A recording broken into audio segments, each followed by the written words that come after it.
There's a Malcolm X quote that you really like. Yeah. Tell me what it is and why it's so powerful. That which you do not hate, you will eventually tolerate. And I think that identifies most people's lives. In other words, average becomes sort of like this slow asphyxiation. It's almost like an anesthetic. And that over time we become kind of immune and dulled to the average that we're becoming. I know this is true, at least for me. You probably experience it yourself too. And so over time we sort of minimize where we're at. In other words, I'm a little pudgy instead of being, no, you're a fat ass, right? You don't magnify the degree to which the pain ought to be affecting you. And so really what he means in that is, listen, you're gonna get out of your life what you'll accept. That's really difficult for people, I think, to understand is, look, what you think you're worth and what you're gonna tolerate is absolutely what you're gonna bring into your life and what the outward part of your life's gonna look like. And so I live by that. Like, I let myself sort of feel the pain and the difficulty of being not where I wanna be in whatever that area is, whether it's my spirituality, my relationships, my money. I let myself feel that pain because, as you know, there's two motivators, right? There's the gaining of pleasure, right? Wanting to go get something, chasing the dream, but then there's the avoidance of pain. And for a lot of champions, that's a pretty big driving force for them. And so at least for me, I leverage both of those things on me to get myself to take action. So that's what that means to me. You've got the whole concept of blissfully dissatisfied, which I think is brilliant. Thank you. Walk people through what that is, but what I really want to know is how do you keep that from breaking you? Wow, no one's asked me that before. It's along the same vein, really, as getting what you'll tolerate. So there's this misnomer, and you've watched this even in your own life or the successful people you've interviewed. So there's this thing people think that, like, I'll be happy when? Once I get like this big, amazing home, or once I get this car, or once I get this relationship or an amount of money, then I'll allow myself some happiness. The problem is the finish line always moves. You never arrive there, right? The other part is people think, well, if I enjoy myself now, I'm gonna lose my drive. In other words, if I can just wire myself with enough pain all the time, I won't lose my drive or ambition. The truth is there's no correlation between the two at all. There's no relationship between you feeling complete pain all the time and losing drive. And so I talk about living in a state of blissful dissatisfaction. And really the best example of that would be like if you've ever, I love a good meal, right? You know, if I bite into a great piece of steak, if you're a steak eater like I am, you take that first bite, it's like complete bliss, right? There's no correlation between how great that tasted and your lack of desire for the next bite. In fact, that bliss causes you to want more of it. And so the more we can begin to reward ourselves with bliss, we're not gonna lose our dissatisfaction. We're not gonna lose that. And so for me, our brains, this dopamine hit you get when you do something successful, if you constantly cheat yourself out of that hit, right, biomechanically in your body, less and less in the future will you want to achieve the next level, the next dream, the next step. And that's why so many people stall out in life. They got to a certain point and they cheated themselves out of the bliss, out of the celebration. It's important that we celebrate our wins, we celebrate our lives, because it causes us to want the next bite. It keeps us hungrier, not the reverse. And so for me, I want to live in a state of being grateful and blissful now, not waiting for some future place or date that may never arise. So that's what it means for me. Yeah, no, that concept to me is really powerful. And I talk a lot about, so 80-20, right? I spend 80% of my time thinking about the things that are amazing in my life, that I'm grateful for, the beautiful things that I want to build and create. But I also spend 20% of my time kicking myself in the ass, yes, because otherwise you get really stagnant. But the feedback that I get from people is they end up going down a dark path. Like, how do you help people not begin to erode their self-confidence? And maybe the right place to start with that is, where does self-confidence come from? Right, which is important because there's no relationship between that and eroding your self-confidence. In other words, self-confidence is really self-trust. So the first thing is, the people I know that are really happy are very self-aware. In fact, the best entrepreneurs I know are very self-aware. They're aware of their shortcomings, right? They want to improve them. They want to get to the next version of themselves all the time. And so for me, self-confidence comes because I didn't have it. And I think anytime you meet somebody like yourself or myself who might now appear self-confident, it's because I really had to find tools and resources because I was so insecure and shy and introverted. So I had to find techniques and resources to build that up in me. And for me, it's very simple. It's the promises that I keep to myself. If I have a habit over and over beginning to stack one on top of the other of keeping promises I make to me, not other people, In other words, the minute you begin to get external in your life, worrying about what other people think about you, right? You've lost all control. And it never fills you up. And people's admiration, people's gratitude towards you will never fill you up. It's your own. It's your own inside. And so for me, self-confidence comes from keeping the promises I make to myself. And the other part of it is being aware I'm doing it. In other words, most people don't give themselves enough credit all the time. They're very aware of these 20% things and not aware of the 80, right? And that's why the dosage is so important too. You've nailed it. It should be 80-20, right? Because people get addicted to this. I'm not good at this. People don't like this about me. I don't feel good. Instead of focusing on the 80 and stacking it up. Wow, I did eat what I said I was going to today. I did get up when I said I was going to. I made the amount of phone calls. I treated people in such a way I promised myself. It's not just doing those things. It's rewarding it. It's being aware of it and stacking that up. When I work with athletes, the successful athletes I work with, when they're in a slump, it's never that they can't hit a ball anymore or make a shot or swing a golf club. They've lost their self-confidence. Somewhere along the way, they've lost the ability to focus on the things they are great at and stacking those promises they make to themselves. And the way I get them to break their slump is not correcting their swing or getting them positive. It's getting them to acknowledge the small promises, showing up to batting practice early, hitting that extra bucket of balls, beginning to reward themselves for the extra promises they keep to themselves, puts them back in a state of self-confidence. All of a sudden, they're hitting the ball great again. When you were starting out, you're broke, your wife's car got foreclosed on, your water was turned off at one point. I mean, it's like literally crazy. Yeah. How do you begin to build that, like for real you, not in the abstract, but how did you begin to build your self-confidence when like you're teaching people how to do something that you haven't actually done in your life, which like that moment is where most people get trapped, right? Yep. They see you now successful and they just write you off a little bit because it's like, well, you've done it. But if they could see you at that moment and understand what you're telling yourself and get to like the reality of your Velcroing your car to look like a Mercedes, right? So there's this really weird, like you're not quite like just fully accepting where you are, but yet you really do accomplish it. Yeah. Wow, that is such a good question. That's another question I've not been asked that way before. So if we really go back and we look at it, I had a couple good things happen for me, or to me. One was at that time, my wife did get frank with me. This is not who you are. This is not what you're about. I don't recognize this person. This is who you are. And I had another person, to my benefit, pointing out to me the things that were great about me. Now this is gonna sound hokey, but I'm gonna give you the big one. And this is why life gives you these great tests. I had a really good friend of mine, I went to lunch and he said, I don't know who this guy is here in front of me. And he goes, let me ask you a question, honestly. Right now, what are you grateful for? And at the lunch I said, jack shit. Nothing, brother. There's nothing good in my life right now. And I'm not exaggerating this to you when I tell you this, and this is a factual story. As I'm mouthing these words, two people walked in with an older man. Both of them clearly were fighting cancer somehow. Both had lost their hair. One of the ladies had a bonnet on, and they were barely moving in. Both walked by our table and gave me the most warm greeting, the warmest smile as a stranger. And he goes, that's pretty freaking pathetic. You can't find anything in your life to be grateful for right now. And on the drive home, I'm not kidding you, I started to stack gratitude. I started to take inventory.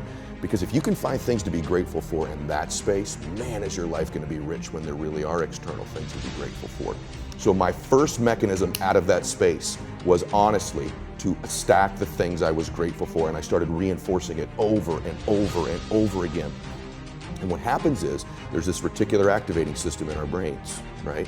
And all of a sudden, because that's the messaging I was giving myself, all of a sudden, all these things start to come into my awareness that I'm grateful for. I start to magnetize to myself some people that I needed to find into my life, and that was the next layer. I started to see things to be grateful for. My health, my fitness, people who loved me. And what it did is it changed my state. When I stacked gratitude, I changed what I did in the morning, and I changed what I did in the evening. And so somehow by grabbing control of my morning and by grabbing control of my evening, I got some measure of control over the middle of my day. I was an out of control person back in those days, meaning this. I woke up worried, stressed, fearful, and I immediately start thinking about a bill I had to pay, something that was wrong. And I'm in a state of reaction to begin I'm talking within 6 minutes of waking up, 6 seconds. Most people listening to this, that's what they do. I said, I got to grab control of my morning, and I set up routines in my morning. Maybe they served me, maybe they didn't, but they were things I could deliver on doing for myself. And so not only did that give me control over the day, but I started to stack my self-confidence too. And what were some of those things that you grabbed onto? Huge. So, and I'm not pitching this, but I do have audios out on this stuff too that people can go get for free. But Which, by the way, are amazing. Thank you, man. Thanks. No, 100%. And I really hope people dive in. Like, your content is incredible. Thank you. So is yours, which is why I wanted to find you. And I've for a long time wanted to be in your presence. So my morning routines are really detailed. I get up and I hydrate. The second thing I do every morning is I do something cold. So whether that's I jump in the ocean, because now I live in the ocean, but in those days it was taking a cold shower or splashing some cold water on my face or walking out when it was cold. It shocks our nervous system, our fight or flight kicks in, we're at a cellular, electric alive state. I obviously do some prayer and meditation every single morning. I've still not touched my telephone. So there's a rule, there's 30 minutes I cannot touch my telephone when I wake up. That's the hardest thing to do in the world and the thing that could benefit you the most, because whatever on that phone you have to react to. And typically it's stuff that's not great. And so I don't touch that. I do my meditation and my prayer, and I do some stretching, I do some breathing exercises, and then at that point I allow myself to enter the world after I've got my state controlled. And I work out every morning, except for Sundays. I work out every morning. Talk to me about working out. That's something that completely changed my life, obviously. And every time somebody asks me a question about, how do I'm lost, I feel, completely out of control, I don't have confidence, my answer is workout. Me too. So why? Well, I think everything in our lives starts with our body. If you're a person of faith, you believe that's where your soul is housed, right? And so it's you do emotions. You don't just feel them, you do them. In other words, and you know this from things you've learned in your life, but like joy is an actual action, not just an emotion. We feel a certain joy, there's a certain breathing, a certain movement in our body. Depression and sadness is something we do. We're more hunched over. Our breathing is more shallow, right? And so there's a correlation between the way you move your body and your emotions. They're directly, this is even before we get to dopamine hits and our nervous system being, I'm just telling you that the way you move your body is an emotion. You do emotions. And so when you move your body, you can't be in full workout mode, moving your body, running, walking, jumping jacks, jump rope, and be depressed. They don't go together simultaneously because your body doesn't get the connection. I'm moving like I'm joyful. I'm moving like I'm having sex. I'm moving like I'm happy. These are all joyful states. You can't be depressed simultaneously. So the quickest way to change our behavior, our emotions, and our state is with our body. All right, now let's talk about the like end sets, the ones that really burn and really hurt. Mm-hmm. One thing that I found is, and you've talked about this with entrepreneurship in general, you said it's the greatest like self-awareness mechanism where you're gonna find out who you are, what you're capable of, how hard you're willing to push. Yeah. Most people though, getting into that position, like it's hard, right? That's a sort of a bridge too far. Yes. But when you start in the gym and it's like, do I do this extra set or not? Do I push myself? Do I do an extra exercise? You going back to confidence and self-trust, it's like you begin to learn something about yourself. Oh boy, I'm stealing that from you. No, please, man. Yeah. And that like legitimately changed my life. And so when I see guys that are successful entrepreneurs and they're jacked, that never surprises me. Me either. So I play these very strange games with myself when I'm at the gym. When I'm working out, I always do one extra rep, one extra set, because it's a promise I kept to myself. And here's the biggest thing, it's a pattern. It's a pattern I keep of me. I always do a little extra. I always go the extra inch. And the quickest and easiest place to do it is the gym, because I can always grab one more weight, one more set. And here's what it does, it shifts your identity. The reason I want to help you is I am you. I started out in door-to-door sales by mistake, but I did, and it changed my life. I admire what you're doing. I want you to understand that. I know what you're doing. I did it for years. You can track back a $500 million net worth for me now to knocking on doors when I was a 21-year-old kid. So those of you guys in this room with a dream to do something great with your life, and you're kind of average and ordinary, maybe you're not the smartest dude in the world or the biggest dude in the world, but you want to do something great with your life, maybe I can be an example of that. Because I know what it's like not to feel great about what you're doing, to doubt whether you're doing this. And I just got to tell you something. I'm an example this stuff pays off. Let me tell you what everybody's dream is. Put it in your note. I don't care if you sell pest control, security, solar, insurance. I don't care what it is. Guess what they want? You ready? And guess what you want? You want to be happier. You got to link everything to people's happiness. You think that's ridiculous. So I'm going to kill some termites. They're going to be happier. Yep. They think if you did pest control, at the end of the day, the greatest influencers get that people want to be happier. All of you want to be happier. You think if I become a millionaire, I'll be happier. If I get that baller jet, I'll be happier. If I'm making 100 grand, I'll be happier. If I lose 30 pounds, I'll be happier. If I protect my family with security, my family will be happier. People want to be happier. You think, I already know when I teach rooms like this, half y'all aren't even writing it down. I love rooms like that. These are the people I've squashed in business all my life. I love that most people don't take anything seriously. I love that most people aren't coachable. I love that most people don't do what I teach or that anybody teaches. I love that. That's how certain people win. Half y'all haven't written a damn word down I've said. If you were in my team, I'd slap the hell out of you. I don't say that disrespectfully. I say this as a dipshit who had a Velcroed car. I don't say that talking down to you. I say, wake up! You want to win? You want to be a millionaire? You got to quit being so casual. You walk slow, you talk slow, you implement things slow, you talk a good game like you're going to be somebody, like you're going to make hundreds of thousands of dollars. You can't even write a note down. You're going to get your ass kicked in business, dude. Business is a sport. It's competitive. You got to get focused and get in a hurry. You're around a dude like me, we will smash your organization. We come to play. We're for real. What are you? Cool? I've seen all kinds of cool guys my whole career. Cool guys go broke. Cool guys have little flashes in the pan. They have a good 2 or 3 years. Players who implement strategies that get focused and intense, they win decades. They win multiple championships. You win for 2 or 3 years. You know how many guys I've known that have made money for 2, 3, 4 years that are ass broke now? You got to win year after year after year to be a player in business. I'm almost 50 years old, man. I was 21 driving that car. It's a Saturday. I spoke yesterday. I land tonight and go speak for Goldie Hawn tonight. Monday I get up, I've got a loaded calendar. I'm after it. I'm not casual, I want to win. You're too damn casual. You hear me? Wake up, brother. I want you to kind of feel like, man, I want to be a multimillionaire. How do these people think? What do they do? What's their attitude like? I have enough humility to talk frankly with you. I'm a Christian, man. I'm your brother. Let me explain what that means to you. I'm no better than you. Same God that made you made me. I don't love my kids more than you love your kids. If you make a couple of these adjustments, man, you could change your life. You could change your family forever. It's not casual. Your family tree. Let's show you know something. You meet somebody wealthy, their family at one point was not wealthy. And then the one shows up. The one. One person changes a family tree forever. In my family, I'm the one. And it wasn't because I wanted it or I hoped for it. Right?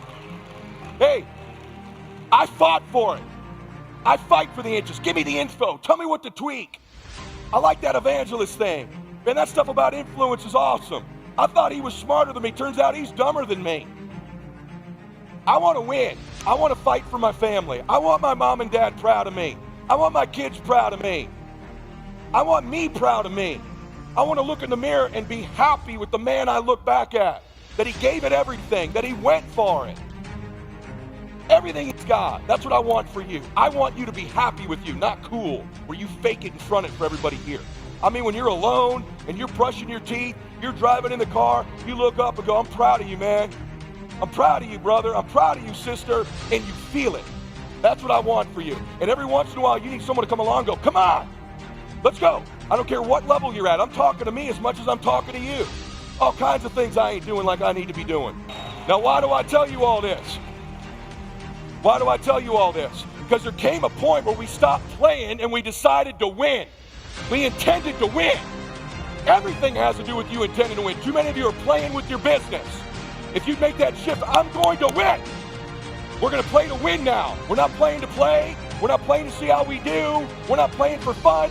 Once he decided to win, and by the way, once you start getting some winning, you start changing. Your walk talks. You talk different. You walk different. This whole human being changed that day. And then he backed it up with another and another and another. All of a sudden, this isn't the same damn human being. You can change you. You'd be surprised what a little winning would do. You'd be surprised how good you'd be if you just decide to win. Be number one in your office, number one in your region. Yeah, I know there's some dude way out there, just like he was 12 down. There was no reason to think it's you. No one on planet Earth before that day would think this boy would be a college golfer. Are you kidding me? Not even a high school golfer. Not even close. But he changed. You can change. And when you start stacking up winning and you decide to win, your life can change. I want you to decide that today. Are you with me? Say yes. That's a big deal, man. It's a big deal, sister, that you just decide, I'm going to win. And when you start stacking them up, you're a different person. I'm a totally different human being than I was 5 years ago. In fact, one of the things I want to tell you about, how much time do I have? I don't even know what I got. It doesn't even matter. Cool, I'll keep going. I got time. It's all good. So listen, one thing you're doing that's killing you, you're doing what poor people do. I was poor. You know what you do when you're poor? When you walk in a store, you flip price tags over everywhere you go. You don't get what you want, you get what you can afford. Don't you? I know what that's like. I'd walk in a store, I didn't even think about what I wanted. I'm flipping the price tag over. What's it cost? What's it cost? What's it cost? That's what people who live in the middle and the bottom always do. Successful people stop negotiating the price in their life. You know what's stripping all your success? You keep negotiating the price you're paying. It's stealing your energy, aren't you? In your mind, man, all the work I'm putting in, it's not paying off. I don't see my family as much. I got to do all this. You start negotiating it all the time, and it's sapping all your damn energy. Why don't you just decide to stop paying the price or pay it? Successful people don't negotiate price, they negotiate worth. Could this be worth it to me to pay this? And once you decide it's worth it to win, it's worth it to be somebody, the negotiation stops. There's got to be a point, man, where you stop negotiating in your mind, and you know exactly what I'm talking about. Half you came in here today, not sure you're going to stick it out, not sure how long you'll run.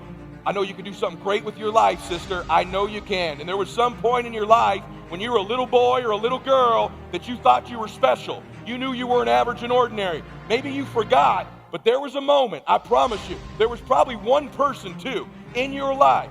I hope there was anyway. If they're not, I apply for the position.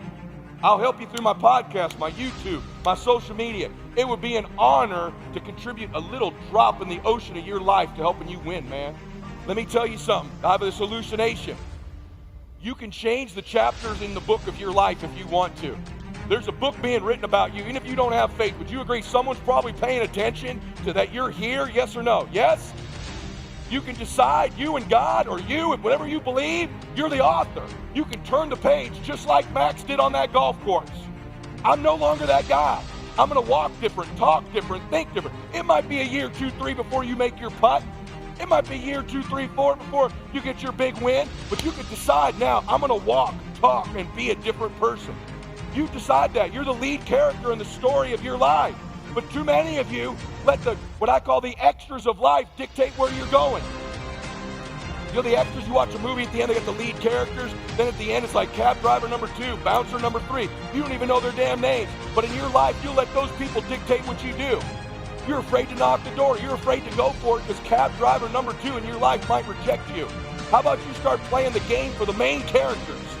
Your mom, your dad, your children, you. That's who you play the game for. Y'all hear me? At some point, you got to stop negotiating the price and decide your will to win is not for sale. Here's the truth. Most people's dreams can be bought. With enough failure, with enough rejection, they will sell their children's dreams. They can't still fight. They can get a little bit, but when it gets a little too hot, they go, boom, sold, buy the dream, you can have it. It's not worth it to me. And their will to win is buyable. You can buy it. With a little success or a whole bunch of failure, most people will sell their will to win. Some of you have sold it because you're making a little bit of money. You don't work like you did when you were making nothing. You're not after it like when you were broke. Now you got your 50, 100, 200, 300, 400 measly dollars a year, $1 million a year. Not to be rude, but that would not pay my jet fuel. And you think you're making a lot of money compared to what? But you sold your win for a little couple success. Some of you will sell your win for some failure. You're probably buyable. But if you decide at this meeting, my will cannot be bought. I don't care how long it takes, you can't buy this dude out. I'll keep fighting for my family. I'm the one. I'm going to change my family tree forever. That's the decision. Decide now. You're going to keep negotiating the price, or can you not be bought? Let me tell you something, man. I have this hallucination that when I die, I'm a Christian. You know, you didn't know it from my language today. God forgive me. I'm a sinner saved by God's grace, okay? But let me say something to you. I think when I die, when I meet him, he's going to go, well done, good and faithful servant. But I got this other feeling. I think he introduces us to who we were capable of being, who he made you in his image and likeness, the woman or man you were capable. I think he introduces me. Hey, Ed, I want you to meet this guy right here. This is the man I made you to be. These are the places you could have gone, the experiences you could have had, the people you could have helped, the moments, the memories, the way you feel about you, what you could have had. That's the guy right there. And when I meet that dude, I want to go, man, I've been chasing your ass all my life. All my life. And what I want is him to go, bro, I've been watching you. I'm proud of you, man. You caught me. You did it. You got off track a bunch of times, but you kept getting back on track. Every decision I made was to catch that guy. I don't want to get out of this life when I'm an old man and I'm done here and not have maxed out my life. I'm chasing that dude. And to me, heaven would be you catch him. Hell will be you meet that man you were capable of being and you're total strangers. You want to live with that the rest of eternity? Forever? You didn't become the dude, you didn't have the happiness, the peace, the joy, the sights, the moments, the memories, the contribution, the family pride that you could have had. You need to decide, you want to live forever in heaven or hell? And you get to control that. You get to make those decisions. If you'll do all the things that we talked about today, you can change your life. You're in a great industry with great people. This is a great time to be in this economy. And if this Velcro together Mercedes driving dude can do it, so can you. So can you. The question is whether or not you'll have the courage to step up and fight for your family and do something great. Malcolm X is a guy that I've read a lot about, and Malcolm X, my favorite quote of Malcolm X is that which you do not hate, you will eventually tolerate. And so there has to be this point in your life where what you want is so much greater than where you are. You're in such discomfort. In other words, the gap between what you're dreaming of, what you're destined to do, what you're capable of, you're aware of it compared to where you are. That tension between the two has a pull power to it, right? And so it's important all the time that wherever you are in life, that you're chasing that next version of you. There's this thing I'm just unbelievably passionate about. That is that I have this theory that I've told you this before, but that I think that at the end of your life, there's this place you come to, and I'm a Christian, so I think at the end of my life, I want the Lord to go, hey, well done, good and faithful servant. It doesn't matter what your faith is. You probably are aware there's history being made or an accounting. But I also think he's going to go, hey, by the way, this is who you could have been. I think he introduces you to the person you are capable of becoming. I really believe that. At the end of your life, you're going to get introduced to the person you could have been, you were destined to be, that he made you to be. And so I'm chasing that dude. Every day I'm chasing that dude. That's the pull power for me. Every decision I make, the things I go through in my life, whether I'm going to go to the gym, whether I'm going to make a phone call, how I'm going to eat, does it get me closer to that guy? Because I think the best end of a life is well done by the Lord, and you're identical twins with that person. The bad end of a life would be, I meet this man I could have been, and we're total strangers. I mean, we're just complete opposites. I know nothing about this guy. There's no familiarity at all. And it means that I went down these easy roads. I took the comfortable road. The comfortable road will never lead you to the person you are destined to be, ever in your life. And so if you don't become obsessed with chasing that person, you end up never meeting him.